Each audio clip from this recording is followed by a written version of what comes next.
Hi అండి, అందరికీ నమస్తే. ప్రస్తుతంలో మానవాళందరికీ కూడా ప్రాణవాయువుని అందించేవి అంటే మొక్కలే.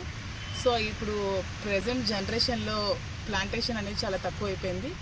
సో ప్రతి ఒక్కరు కూడా ఈచ్ వన్ ప్లాంట్ ఏ ప్లాంట్ అనే నినాదంతో ప్రతి ఒక్కరు కూడా ప్లాంటేషన్ చేయాలని, ఫ్యూచర్ జనరేషన్ కూడా ఈ ప్లాంటేషన్ అనేది చాలా ఇంపార్టెంట్ కాబట్టి ప్రతి ఒక్కరు ఇనిషియేట్ తీసుకోవాలని గ్రీన్ ఇండియా ఛాలెంజ్ ఈ నిర్మించిన సంతోష్ కుమార్ గారు, మన మాజీ ఎంపీ గారు, దీన్ని ఇనిషియేట్ తీసుకొని ప్రతి ఒక్కరితో కూడా మొక్కలు నాటిస్తున్నారు. ఈ చాలా మంచి వినూత్నమైన కార్యక్రమం చేపట్టారు.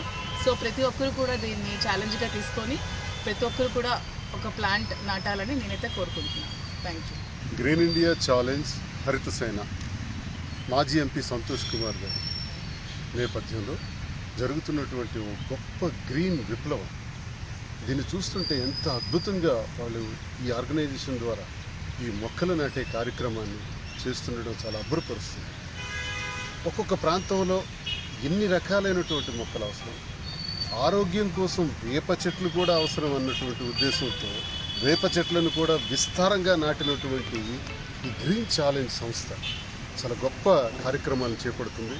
మమ్మల్ని కూడా ఈరోజు భాగస్వాములు చేసి ఈ మొక్కలు నాటే కార్యక్రమాల్లో మమ్మల్ని భాగస్వాములు చేసినందుకు గ్రీన్ ఛాలెంజ్ హరిత సేన వారికి యాజమాన్యం సంతోష్ కుమార్ గారు, మాజీ ఎంపీ గారికి నా ప్రత్యేకమైనటువంటి ధన్యవాదాలు, అభినందనలు తెలియజేస్తున్నాను.